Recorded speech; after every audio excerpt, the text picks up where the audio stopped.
Okay, alright. Welcome back to my YouTube channel. I'm Mandy's Vlog. Nako, ito matindi. Napakainit nitong ating tatalakayin. Pag-uusapan, mga kaibigan, tungkol dito sa pagkawala ni Catherine Camilon. Idol Rapitol po kagalang-galang. Dadalhin sa Senado ang investigasyon tungkol dito sa pagkawala ni Catherine Camilon. Naku po, magandang balita ito. Ito ay mungkahi din ng ating mga mahal na taga-subaybayan na kung pwede daw ay ilipat sa NBI, kung pwede daw ay hawakan ng Senado dumaan sa investigasyon. But sa puntong ito, gusto kong ibahagi sa inyo ang nilalaman ng video clips na yan. Idol Rapitol po diretsahan na ika nga po'y pinangako sa nanay ni Catherine Camilon, sa tatay ni Catherine Camilon, sa kapatid ni Catherine Camilon, sa taong bayan na dadalhin niya sa Senado itong usapin na ito. Kung bago pa lang po kayo sa aking maliit pa na YouTube channel, inaanyayahan ko po kayo. Please subscribe, sabay-sabay po nating i-like ang video na ito kung nagustuhan nyo po. Ako'y muling nakikiusap mga kaibigan, kung pwede lang, patapusin po nating panoorin ang kabuuan ng vlog na ito kapag may pagkakataon po kayo. At nasa ganon, lubos po nating maunawan. Eto na! Samahan niyo po akong tuklasin na lamin. Pagkatapos po nating mapanood ay magbibigay po tayo ng kaunting public opinion. Panoorin po natin.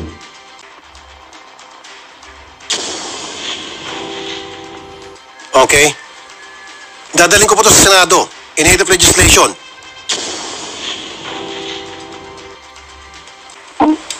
Paimbestigahan ko po ito. Kasi meron ng ebidensya eh. Bakit yung ebidensya na yon hindi magamit-gamit? Kung hindi... meron pong ano sir, no? Meron pong iba na, if I'm not mistaken sir, out of the 19 strands, merong few strands doon lang sa lalaki. Okay. Yan po sir ay nasa pangangalaga pa rin ng SOCO. And we are also in our committee meeting sir with Proper A, we are also discussing with the legal team namin as to the paano namin makumpel, makuhanan ng sample itong mga suspect, natin sir, mga respondents natin, suspects sila Di Castro, sina ano. So yan sir ay subject for agenda namin sir sa next meeting namin sir. Very good. At least medyo may napupunta na po itong ginagawa niyong investigasyon. Ayun, medyo nagbago na po yung aura ng pamilya ng biktima. So meron pong nakuhang ibang mga hairstand aside from, sabi niyo nga kanina, sa victim, yung hairstand na yon ay sa lalaki. Lalaki sir, yes sir, yes sir. Okay. Natanong niyo na ho ba kay Major Di Castro kung willing siya na magbigay ng sample ng kanyang buhok o hairstand para magkaroon ng imamatch? Sir, kagaya ng mention ko kanina sir, Ayaw. ang aming strategy sir ay will go to yung legal team namin. Baka pwede na siyang i-compel ng investigating prosecutors to produce. Kasi sir, kung ganyan sir, ay typical reaction sir na isang suspect na ganyan, ay declining talaga yan sir. Ayun. Okay, nasa legal maneuver nyo na po yan. Okay. Yes, Pero yes, maganda po yung mga napapakinggan natin ngayon. At nakikita ko na nga po, medyo okay yon sa mga kamag-anak ng victim. Nagbago po yung kanilang aura. Kanina po, sobrang lungkot nila. Ngayon, parang nagkaroon silang pag-asa.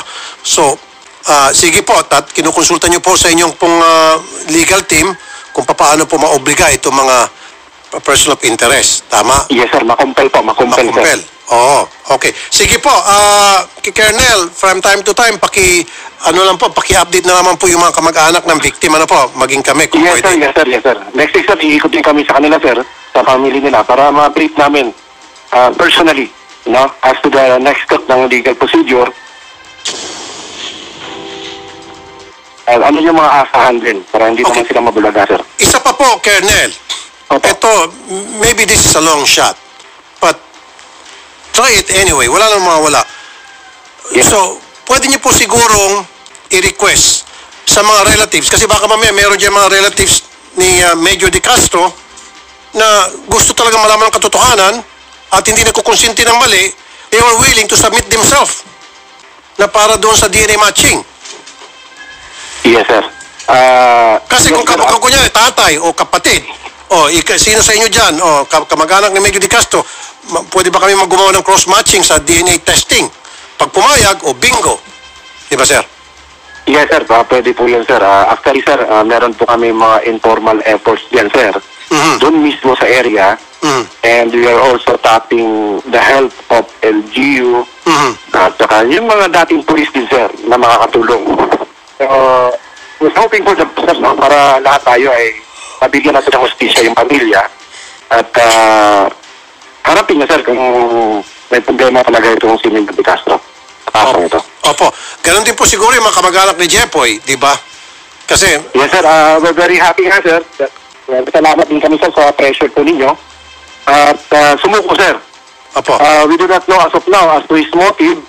Yung nga, sir, gwardyado, sarado lang talaga ng abogado. Malay natin sa banda-banda rin, sir, ay mag-iiba ang tono.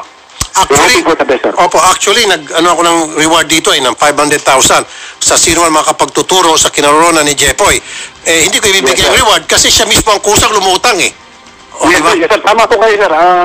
Kami rin, sir, kinoconsider namin yung sinabi po ninyo nung nakaraan. And malawak yung aming research, sir, kung baka meron siyang pending case sa ibang kaso. But so far, it turned out negative, malinis po siya. Okay. Sige po. Diyan lang muna, Colonel. So, like I said earlier, from time to time, we would really appreciate it kung i-update niyo po yung mga kamag-anak maging kabe. Sobrang thank you po, Colonel, ha? Thank you so much. Walang anuman po, sir. We will do, sir. We'll comply, sir, sa, sir, sa observation niyo po. Thank you po. Mabuhay po kayo, Colonel Jacinto Malinaw, Chief Investigator sa ADG Region 4A. God bless po, sir. Colonel. Maraming mabuhay din po kayo, sir. Thank you po. Okay. Mami Rosario, Daddy Relmer, Ma'am Ching Ching, medyo good news po ito in a way dahil meron na pong nakuhang hair strand na panglalaki. Ayon. At ngayon po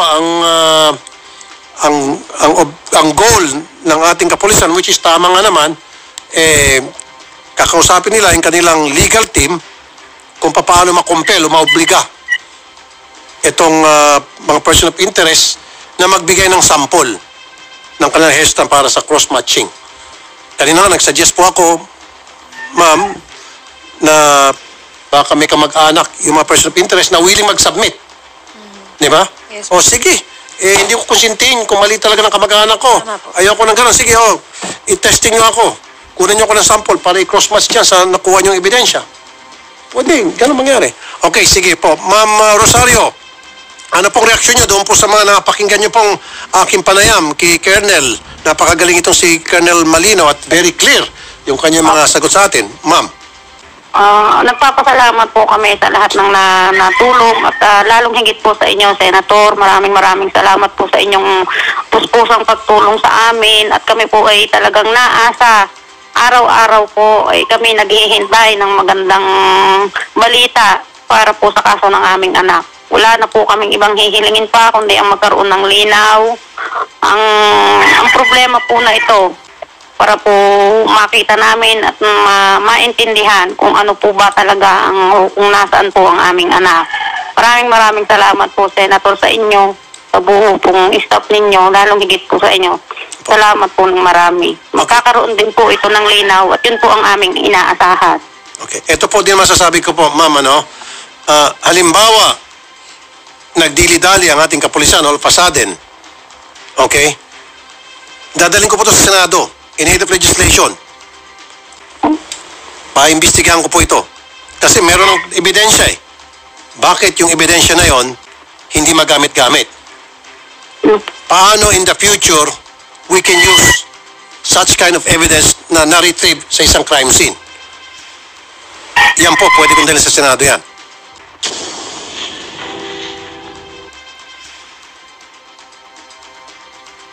Okay, alright. Shout out. Maraming salamat, Senador Rapitol po. Ipahintulot ang paggamit ng inyong video clips at siyempre ang ating manok sa pagka-presidente sa darating pong eleksyon. Aba, malayo pa, no? Ay hindi na magbabago eh. Next President, Idol Rapi Tulfo. Okay, pinadaan na lang natin ng kaunti. Hoy, buzzers! Nandyan na naman kayo, ha? Marami kasing nagagalit kapag binabanggit ko ang pangalan ni Idol Rapi Tulfo sa pagka-presidente. Yun yung mga buzzers nila. Okay lang naman, welcome kayo dito sa aking maliit pa na YouTube channel. Okay, eto't padaanan po natin ng kaunti. Matindi ito na nagbabase po tayo dito sa rolling ng video. Diretsahan sinabi nitong si Rapi Tulfo, Senador Kagalang-galang, na dadalhin niya sa Senado itong usapin ng pagkawala ni Catherine Camilon. Talagang maganda ito. Parang break news to, mga kaibigan, sapagkat hindi naman kaila sa atin, lalong-lalo na sa mga sumusubaybay dito sa kaso po ni Catherine Camilon. Marami ho ang nadidismaya, marami ang nagbibigay ng kani-kanilang public opinion, lalo na po diyan sa comment section, na kung pwede ho ay dalhin sa Senado itong kasong ito, na kung pwede rin ho ay tutukan ito ni Idol Rapi Tulfo. At marami din ho ang nagsasabi na kung pwede ay dalhin ito sa NBI at ilipat, mga kaibigan. But according dito po sa pinag-usapan, medyo hindi ko na napakita yung portion ng video na sinabi dito ni Idol Rapi Tulfo na kung walang mangyayari ho dito sa kaso na ito ay dadalhin niya na po sa Senado. Malawak naman ho ang ating pangunawa. Kung may mangyayari ho dito at masusolvo sa turo po ng matitibay na ebidensya, ay kahit hindi na po ito dalhin doon. Tama po ang pananaw ni Idol Rapi Tulfo. Salamat po sa inyong concern. Kahit ako, kung wala pong mangyayari dito, ay gagawa po tayo ng paraan at nasa ganun po ay mabigyan po ng hustisya. Kaya kung walang mangyayari at mababasura ang kaso na ito at hindi mapaparusahan, sigurado po ako, diyan po sa Senado ang bagsak, upang sa ganun po maimbestigahan po ito ng patas. Nako po, heto na ho ang mga dinadaing nyo. Sana ho ay wag na dumating doon sa punto na Senado. Alam niyo ho kung bakit? Kung masusolvo ang kaso na ito, ibig sabihin kapag hindi nakarating sa Senado ito, ay masusolvo ang kaso na ito, na nga po ay mayroon justice. Saan ka mamimili? Dadalhin sa Senado, na nga po ay kaya dinala sa Senado ay walang hustisya. Dito na tayo. Wag na dalhin sa Senado at mabigyan po ng hustisya. But kung hindi po ito mabibigyan ng hustisya, ay nandiyan po ang second chance sa tulong po ni Idol Rapi Tulfo na dadalhin po sa Senado. Alam ko po, naunawa nyo. Okay? Mga kaibigan, at isa pa dito, bigyan po natin ang padaan ng kaunti. Wala na tayong oras maraming ebidensya, maraming strong evidence sa pamamagitan po ng mga forensic. Nandiyan po ang DNA test. Bakit hindi ito magamit na matibay na ebidensya? That's why nagkukonclude din po ito si Idol Rapi Tulfo na dadalhin sa Senado ito kung walang mangyayari. Tama nga po, napakadaming strong evidence na laban o dito kay Major Magpantay. At siyempre, I am very sorry, not Major Magpantay, kay Major De Castro. At dito ka Magpantay. Buhay na testigo. Bakit hindi magamit na matibay na ebidensya para kasuhan ito ng tuluyan at nang makulong sa tunay na riyas na bakal? Di ba? Pananaw yan na nga po'y nababase sa takbo na nga po'y investigasyon.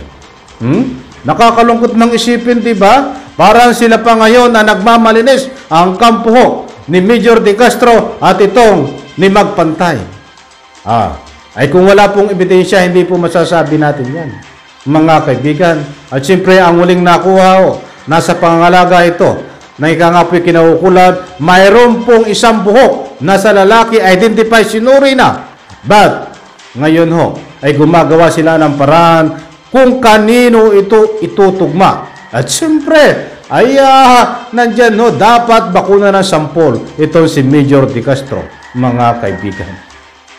Ay maraming ginagawa nila na ika nga po'y paraan para na sa ganun po ay maabsulto dito sa kaso na ito. Yan po ang lumalabas diyan sa investigasyon, mga kaibigan. So maraming salamat po. Sana ay naunawaan nyo.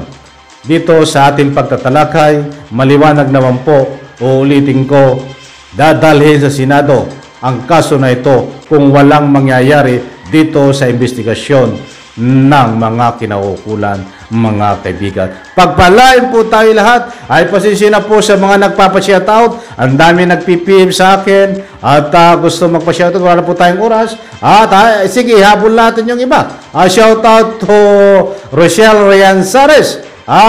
Shoutout po, ma'am. Maraming salamat. Ingat po sa iyong trabaho. At Lady Vlog, shoutout po. Maraming salamat. Shandara Vlog, maraming salamat po sa suporta.